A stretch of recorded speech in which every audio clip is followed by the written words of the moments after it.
series. I'm Hans Heckman, host of this show. We try and air every Tuesday and Thursday around 5:15 p.m. Eastern Time.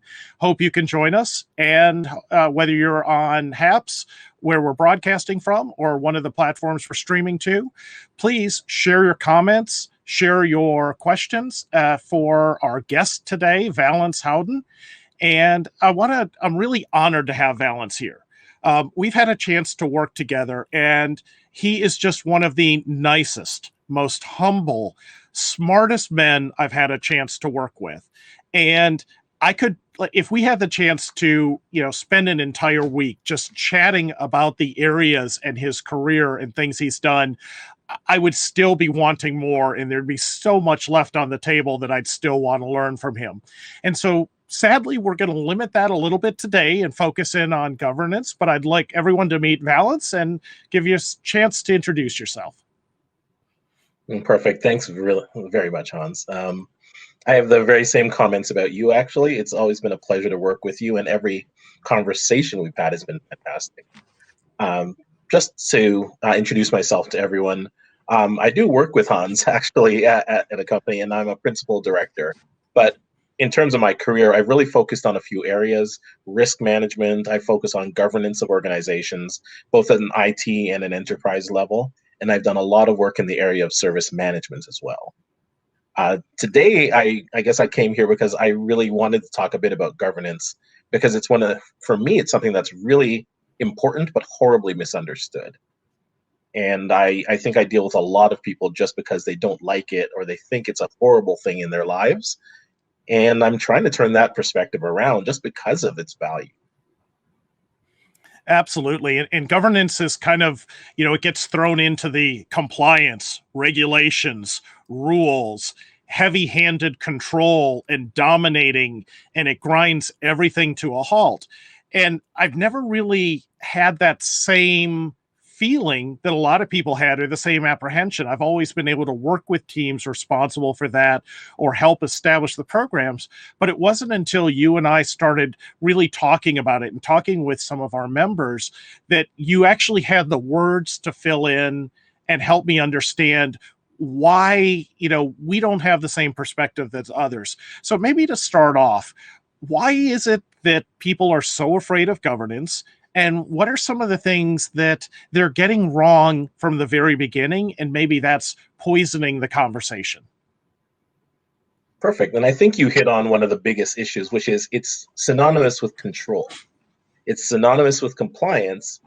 And people think it's a constraint to the organization, a constraint to the work they want to do.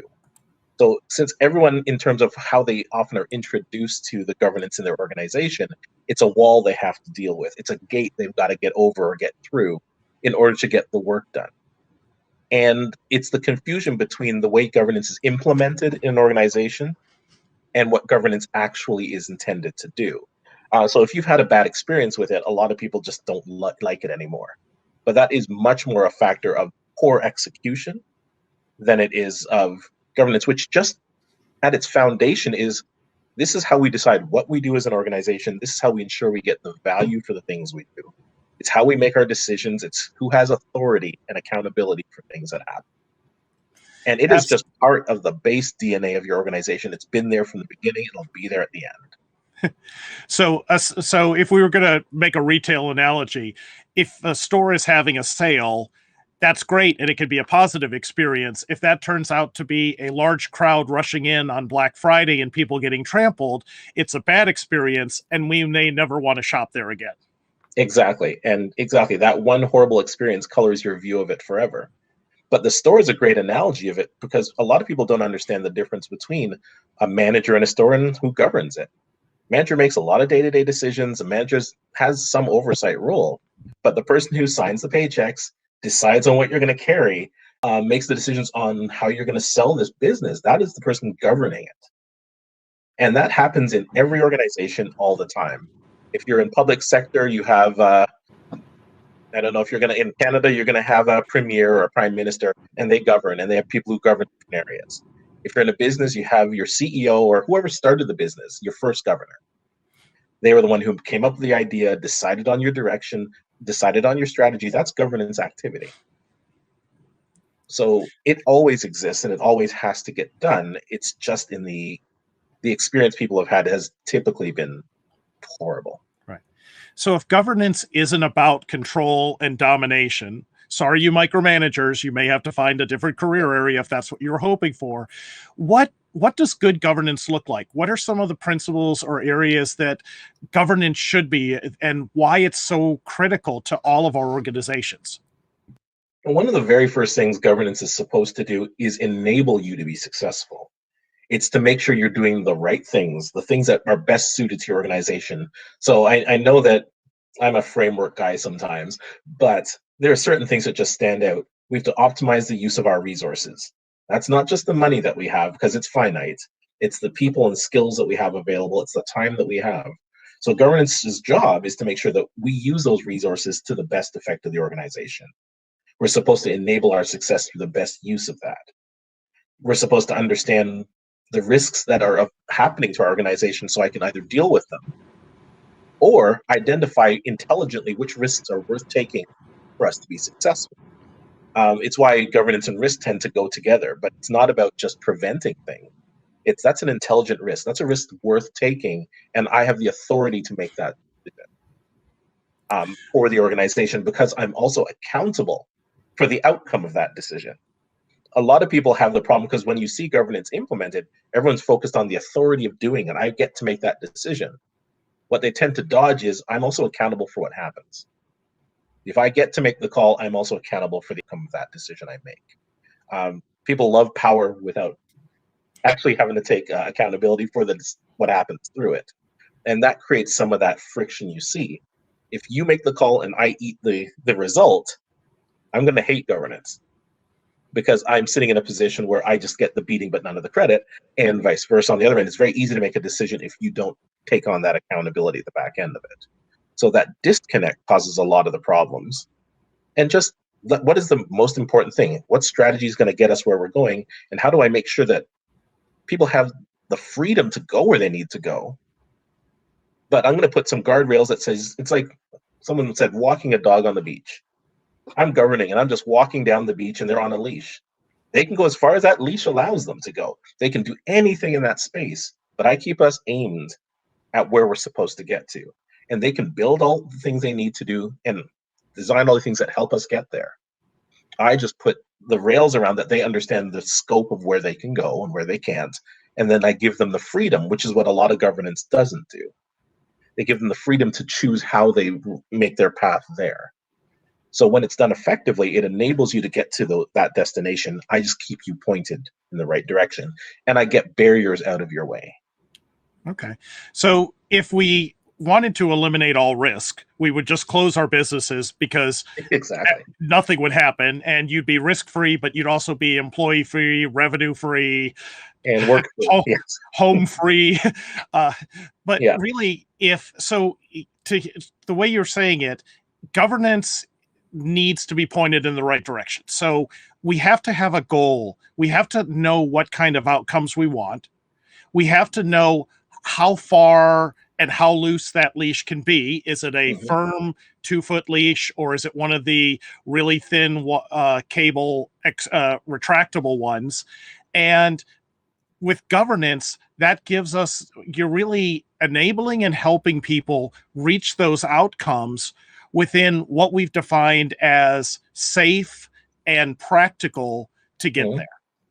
Yeah. Here's what we can, I mean, there's the risk aspect, like I said, here's what we can tolerate and what we can't. Here's what's a risk to our organization and what we can't. So based on that, I might give you a lot more leeway over here to make some decisions and to drive that forward because there's not that massive risk factors to the organization tied in. If it's a highly complex decision that has a lot of different variables to it, or there's a very high legal and compliance aspect, I might want to bring that back into the upper levels of the organization. Why? Because if we're out of compliance, who pays for that? They don't charge the team, they don't charge the department, they charge the company. Who's on the hook for that? Your executive, because that's part of their role. They can't defer that to anybody. So if it comes down to something that can put them in hot water, can put them in jail, you better believe they're going to have a say in what you should do with it.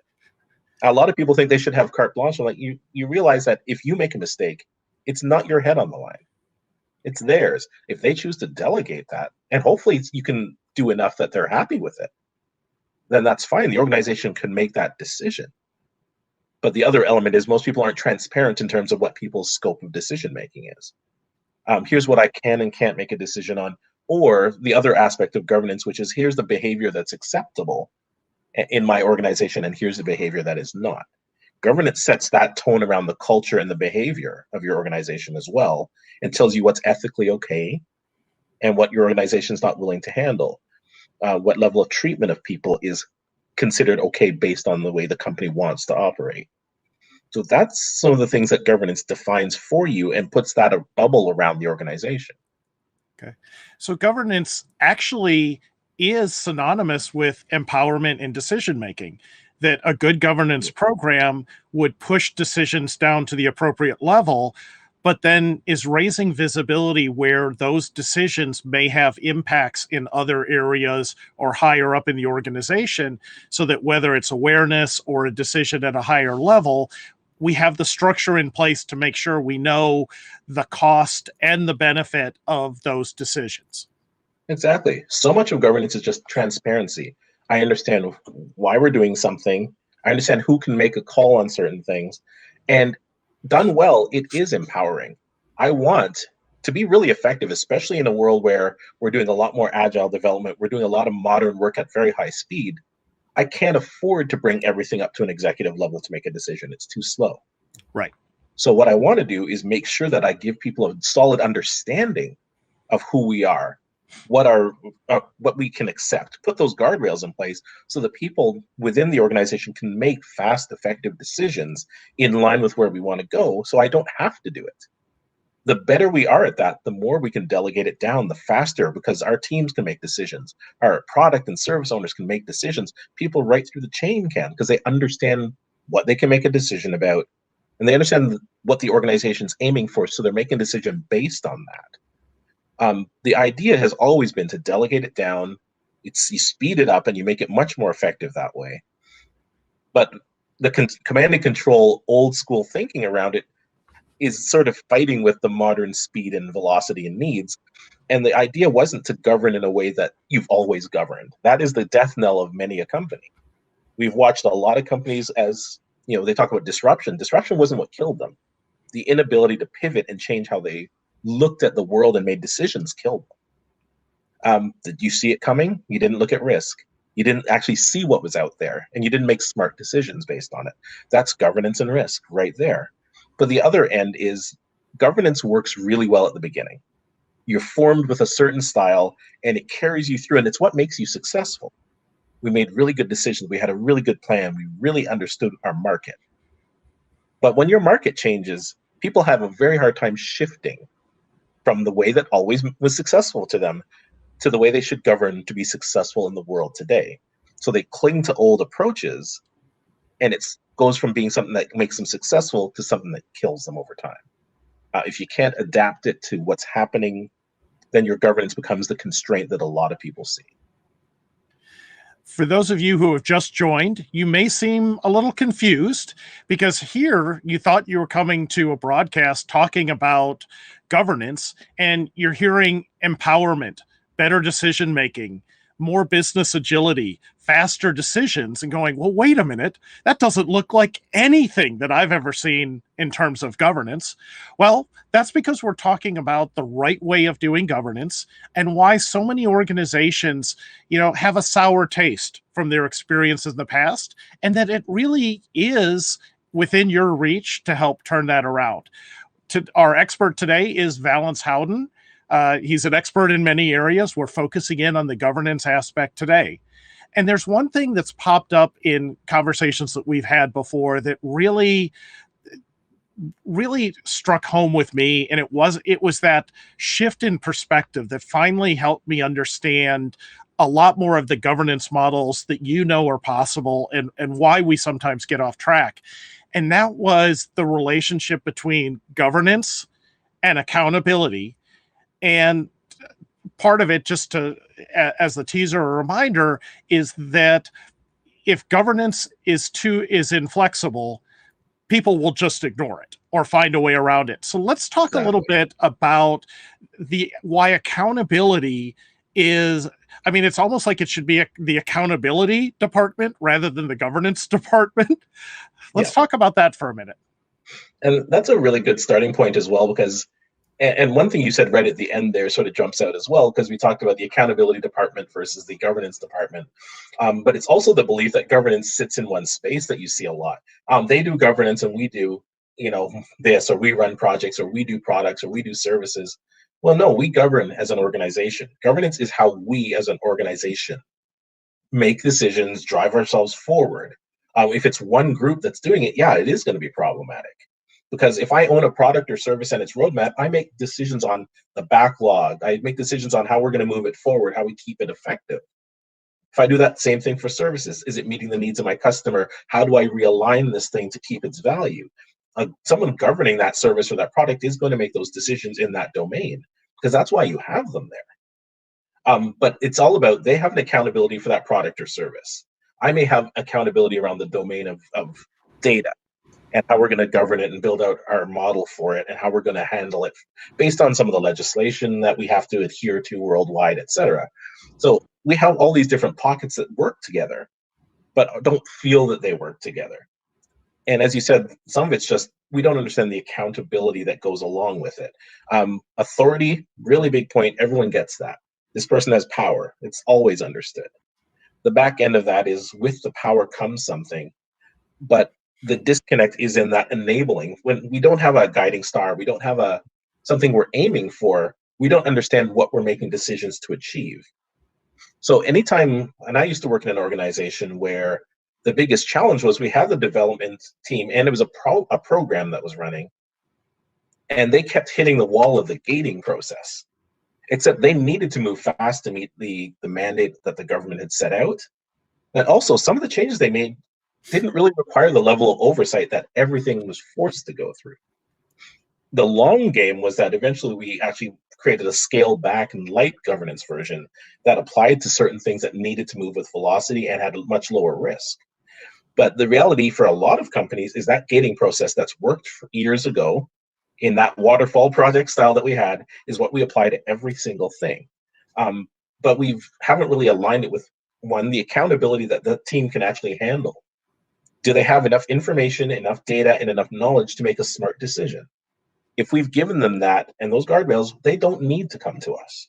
Let's save our executive governance level to things that really matter and require their oversight. And the second thing is, we forgot that we're trying to enable success. We're trying to get things done. So now we put in so many steps that we can't move with any type of speed, but we're still not accomplishing what we wanted to because we forgot why we were here. And we forgot the purpose of these meetings. So a lot of committees get built and they never get changed. And I used to say, if you have a committee and it produces nothing, or there's no value coming out of each meeting, you're actually just wasting time. It's not serving a purpose anymore. In a lot of cases, you don't need, I've seen places with 20 committees, they needed 2.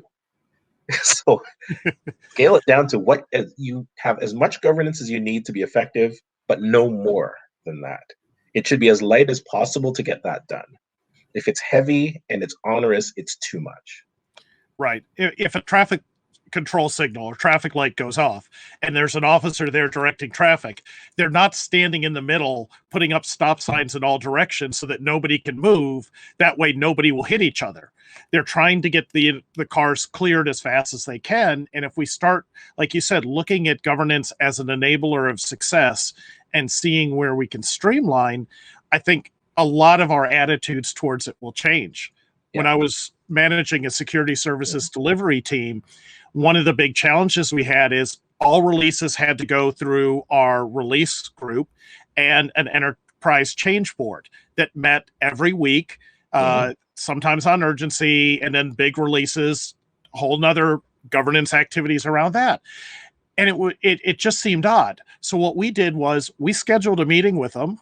We laid out several different types of releases. Yeah. We had a review for all of them, and everything except for the high risk was automatically approved.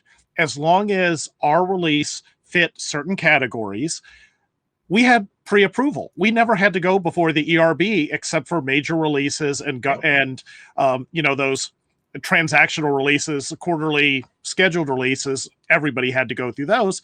But all of our pushes, weekly, daily, we already had pre-approval because we had already demonstrated we were within the risk profile, the changes we were making, as long as we followed and agreed to follow those standards, there wasn't a need to have the meeting, to review it, and then come back and revisit it again later.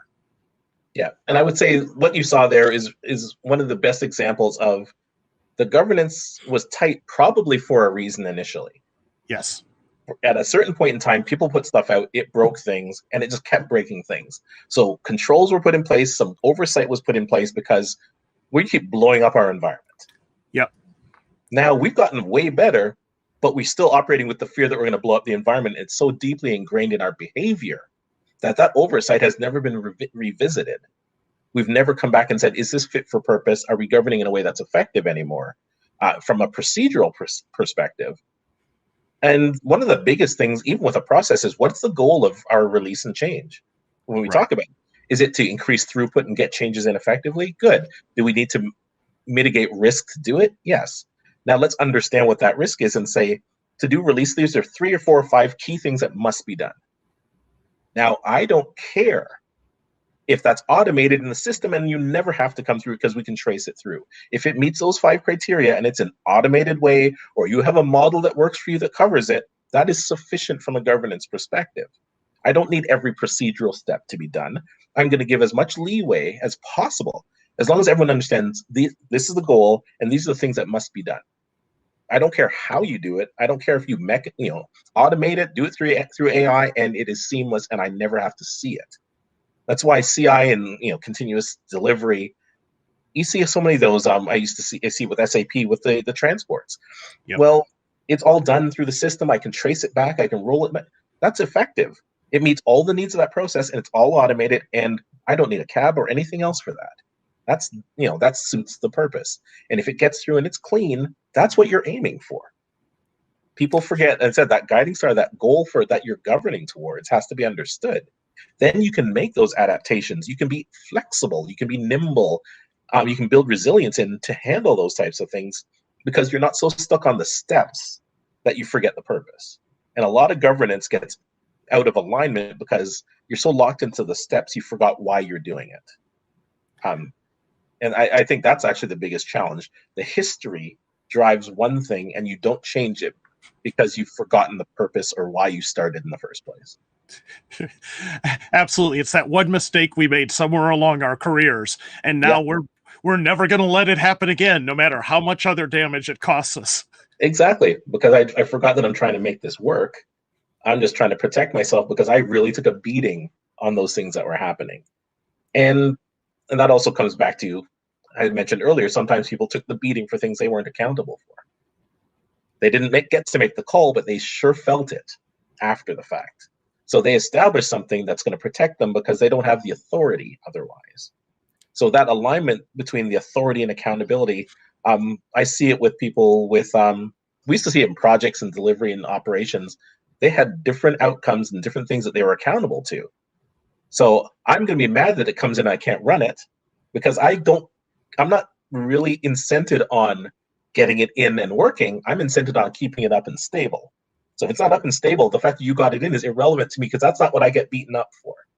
Right. On the other end, the operational team saying it's not stable. Well, yeah, but stability is not my key deliverable. I mean, it's important, but they better have the functionality they need or else stability is irrelevant to them. Right. So, but someone has to be there that says it needs to be up and stable and running and all the functionality has to be there or there's no value. So I'm going to govern to that and make sure all these different elements are focused on that. Then they work better together and it provides the behavioral aspect of governance. Here's how I want these teams to behave and collaborate. And if they're collaborating well, I can back off because now they're building that into their behavior. They're building that into the way they design. And I can actually govern through the design factor and step entirely out of the human element of governance at all. You can embed those things into your processes and done well, the governance can just be part of the way you execute work and no longer be part of a human aspect of oversight at all. Absolutely. And for everyone who's joined, if you have questions for Valence, experiences, anything that you'd like to bring up, please feel free to throw them in the chat window. Definitely bring those in, and really want to get some of your questions and concerns out there. And one for me, and why I just love talking about this with Valence, is you you say goals and outcomes probably 10 times or 20 times as often as you say controls.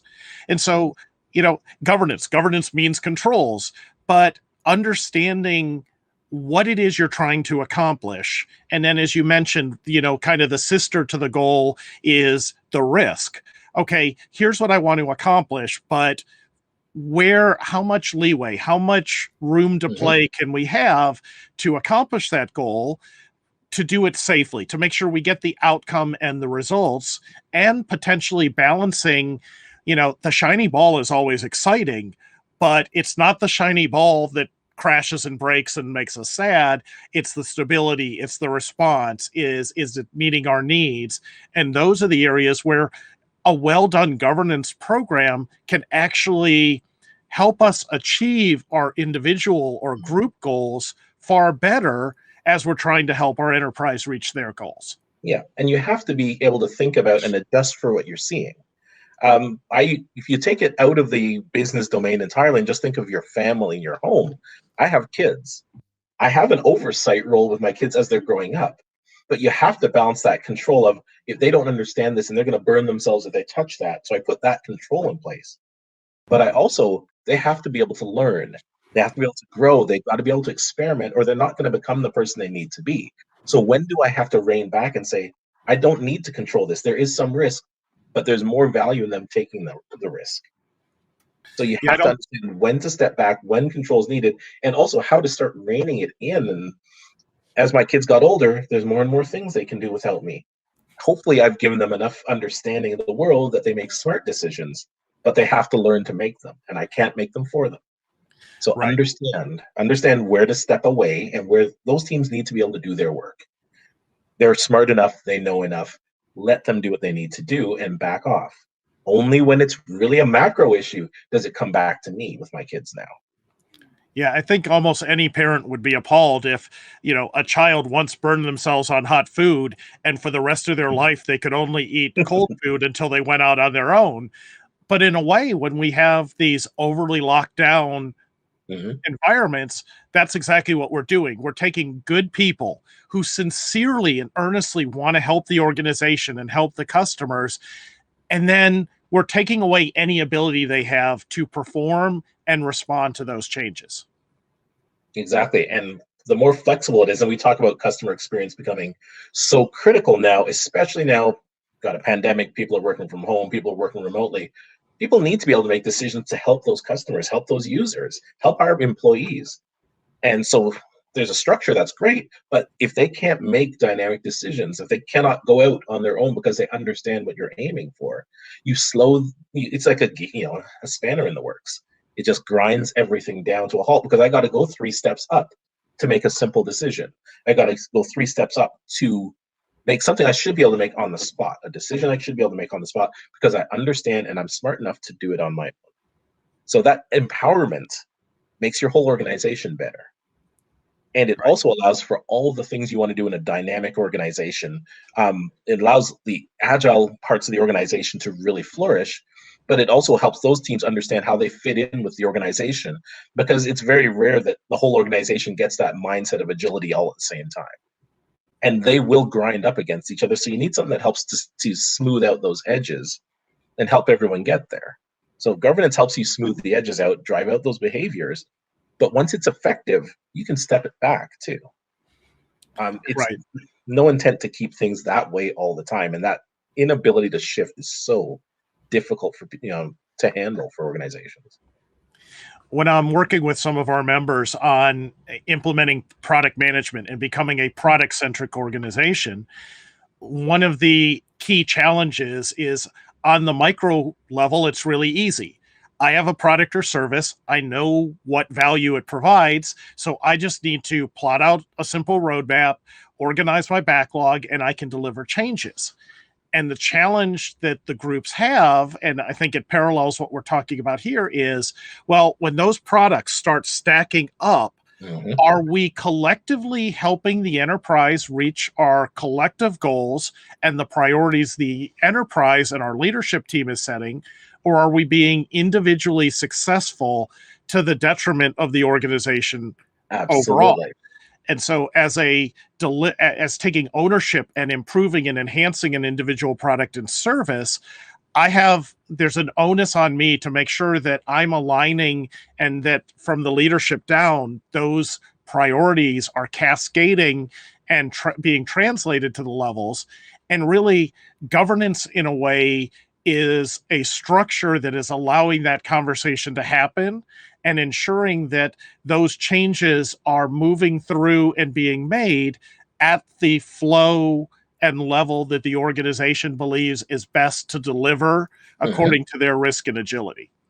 Exactly. Even if you add it on, because I know we've talked a lot and with other colleagues about, I come from a very service management perspective, which for most organizations starts on the operational side. It's not its intent, but that's where it starts. Right. Product management starts, it's the same concept of value, starting one from the development side, which is where product management sort of lives, and the operational side, which service management lives. When you look at them long enough, they're the same thing. But so much of it comes back to, there are a lot of products that are generated through multiple services. There are a lot of services that are generated using specific product sets. Now, if we don't have the oversight that says these things are interrelated, you get that aspect where I make that change because I think this is my span of control. But I forget that making me 20% better makes you all 30% worse in what you offer, because I don't have that larger view of this is what's important organizationally. And this is how it relates to all those things. So that understanding of how it fits into the bigger picture is what the governance at the top layer is supposed to provide. It rarely does. I will say that. And part of that's because organizations don't even know what they're aiming for. Sometimes they don't know what their strategy is. And it's very hard to orient how you govern to something that doesn't exist. That's right. The other breakdown that I often find is, if I don't have anything shared we can all aim for, we are going to break into our own groups and we're going to govern to that. Because there's nothing else that links us together. So the gap for a lot of organizations is just not having that. Right. When I was working with an enterprise innovation team, one of the areas we were looking at was, could we approve the release timing for the platform that our customer service reps used? And so we took a trip to the call center, and basically we're saying, listen, right now you're getting releases every 3 months. Here's a plan that we could do it every month, and then eventually be able to roll out these changes every week. And then you could have heard a pin drop and the look of horror in the call center's team. And they were just, don't do that. We will all lose our jobs. And we're like, what are you talking about? Like, you're always reporting all these problems with the system. Why wouldn't you want to get those changes out? And they said, listen, if you're fixing a bug, roll it out. We don't care.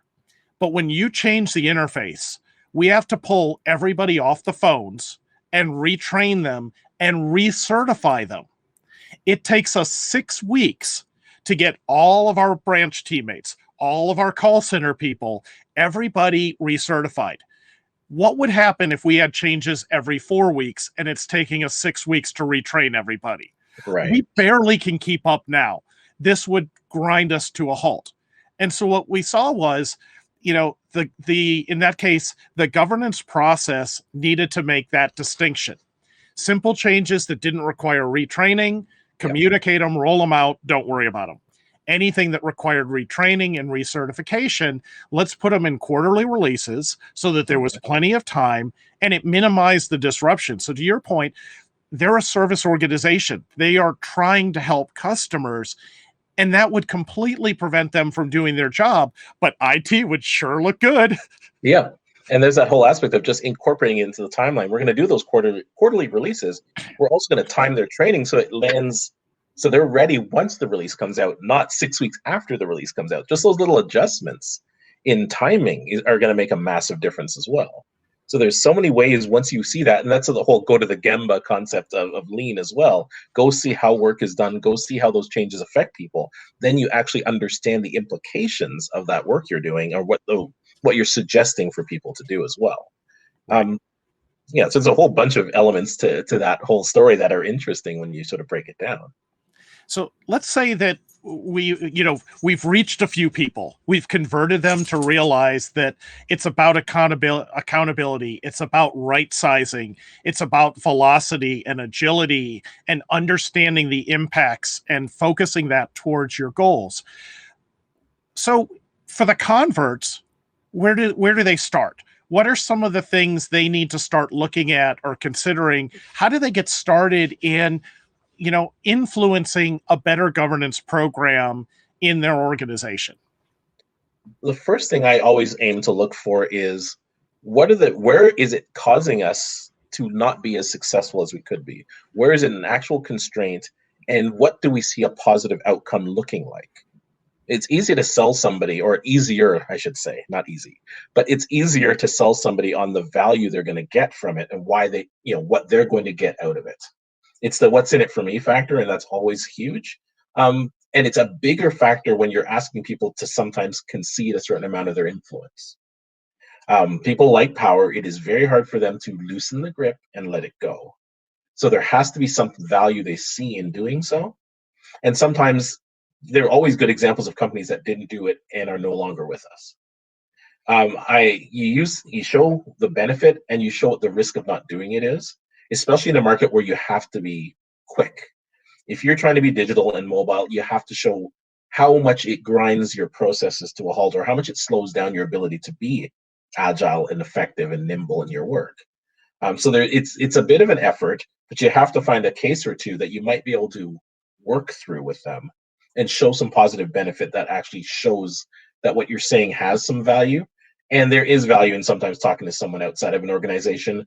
Governance is very behavioral, and it's very deep in your culture. It forms with your company, it forms with your culture, and it holds tight to it. So anytime you want to make a reasonably large shift in the way you govern, you're also changing the culture and the behavior of the organization. That does take some time. So organizational change management concepts are really immensely useful and necessary in making this type of a change. Like I said, power is hard to give up. But the other thing I want to help people to keep in mind is governance happens. It always happens. It happens in every organization all the time. If you don't know how it happens, it's ad hoc and it's dangerous, because someone's always going to make the decision.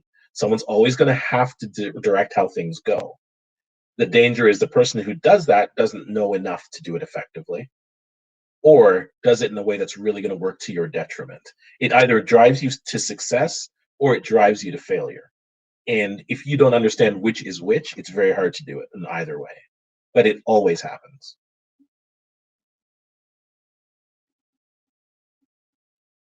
Oh, and I think we may have you on mute. I am so bad about hitting that button 2 times. And yes, sorry. So one of the tricks that I learned in my career that I've used so much, and it applies just in almost everything from even having more productive meetings, is when things are starting to get off track or you're not sure where they're supposed to go, stop everything right there and have the really crucial conversation. What is the outcome we're looking for? What is the goal? Think about how many meetings you have, and it seems like you're meandering and arguing because we haven't agreed to what the outcome for the meeting is. Yeah. And then when we raise the stakes to something like delivery, whether it's product or service delivery, or building or fixing your governance program, imagine how much better that conversation is if we're talking about governance. If we say, listen, what is the outcome, or what are the outcomes we're trying to get? And what are those processes? What are those steps that need to be in place so that we can get there better, faster, cheaper? And I think for a lot of people, maybe just shifting to that outcome or that goal and trying to center the conversation around there can help people shift away from the fear and the control and well, if nothing happens, my job is safe. So let me try and make sure that as little as possible happens so that nothing bad could happen. Exactly. And even if you always start and we do SIPOC exercises all the time, I tend to flip that for governance. I start off with, if we're doing a committee meeting, if I'm focusing on a committee or even an individual, Who is this being provided to, and what is it they need to get for this to be effective? Good. Now, what are the things I have to do to get there? Does that have to be done by this group, or can it be done elsewhere? What type of information is needed? What type of knowledge is required? What perspective is necessary to make that? Do we have the data that would support this? If we have it all here, and we can make that effectively, and we can understand what it is, good, we can do that, and we're going to produce this. If it can be done at another level, and it doesn't require this level of oversight based on the information and the data, then let's move it down and let them make that decision, because they can do it more often. If one person has that base of knowledge and understanding, they can do it. So you really just start to orient around, based on the output that we need, is one person able to do it? Can be done at a lower level? Does it have to be done here? Let's find the right spot for it. And then just make sure we do those key elements that have to be done, make sure we have the right inputs, right information, and we know where they're coming from. That allows you to really break it down in terms of individual decision-making, committees or groups that you have, and also how they fit together, so you don't have that overlap of authority and overlap in terms of who makes a decision that causes confusion that creates its own set of problems. Absolutely. And oddly enough, that's exactly how I teach people how to do process reengineering. Yep. Start with the outcome. What has to happen to get that outcome? Okay. What has to happen to allow that step? And building backwards, it's amazing how much waste and lost time you can see that are built into our processes, because Exactly. We built all these meandering paths through our yard. We could have just been walking straight the entire time. Well, yeah, when you journey map or value stream map things out, you just start looking at, well, we've got 20 steps. We could have done this in 5. From a process engineering perspective, we're doing a ton of things because we always did, but the reasons have disappeared. We've eliminated all these other things in the organization. We don't need these steps. We just do them because we've always done them. Fantastic. So if people want to know more about this subject, I know we'll definitely continue our conversations on future shows, especially bringing in service management and some of the other topics that you're equally as brilliant in. Where can people go, or where do you suggest people could go to start learning more? And what are any parting thoughts or recommendations that you have for people who are watching this? Recommendations first, it's really just get a sense of the purpose of governance has always been my starting point. There's a lot written, and you'll see a lot GRC. Strip out the compliance, because if you think about it, compliance is a separate letter in that schema. Strip out the risk, although you're going to use it. Those are things you'd leverage, but just get down to the basics of what is governance supposed to accomplish for me, and what does it actually look like? I do a lot of work with IT governance. And even there, I remind people that that's governance of the use of information and technology. It's not governance of an IT department. They're two very, very different things. So understand what types of governance are out there, what they're supposed to accomplish, and where that might be useful for you. Like I said, I'm a framework guy, so there's the COBITs and COSOs of the world.